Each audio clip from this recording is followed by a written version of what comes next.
Bonjour à tous, aujourd'hui vous allez devoir vous armer de patience. On réalise ensemble de merveilleux beignets pour Mardi Gras. Pour réaliser cette recette et pour 4 personnes, vous allez avoir besoin de 125 g de farine, 4 œufs, 20 centilitres d'eau, 20 g de sucre, 75 g de beurre, un citron vert, une demi-cuillère à café de cannelle en poudre, 2 pincées de noix de muscade, 2 pincées de vanille en poudre et une pincée de sel. Si vous n'avez pas de vanille en poudre, pas de problème, n'hésitez pas à diminuer le sucre à 15 g et à rajouter un sachet de sucre vanillé. On commence tout de suite dans une casserole. À feu vif, on met notre sel, le sucre, notre eau et notre beurre.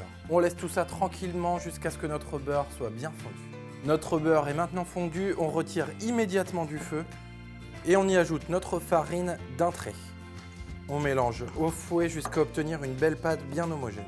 Dès que la pâte colle bien à votre fouet ou à votre cuillère en bois, on remet la préparation bien à l'intérieur et on va remettre à chauffer pendant 2 minutes.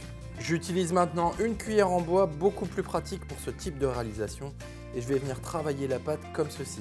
Cette technique s'appelle la sèche. La pâte est prête, je retire maintenant une nouvelle fois du feu et je vais venir ajouter mes œufs un par un en mélangeant bien à la cuillère en bois. N'oubliez pas d'ajouter un œuf une fois que celui d'avant est totalement incorporé, pas avant, attention.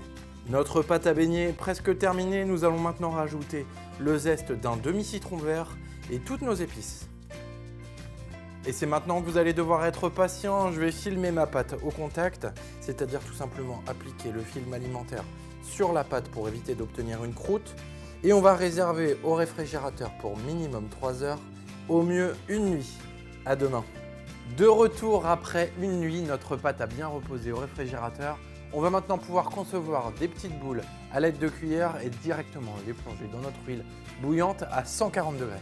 Pour la cuisson, comptez environ 5 à 6 minutes. Moi, ce que je vous conseille, c'est de juger à la coloration, tout simplement. En sortant de la cuisson, on pose sur un papier absorbant histoire d'enlever l'excédent d'huile.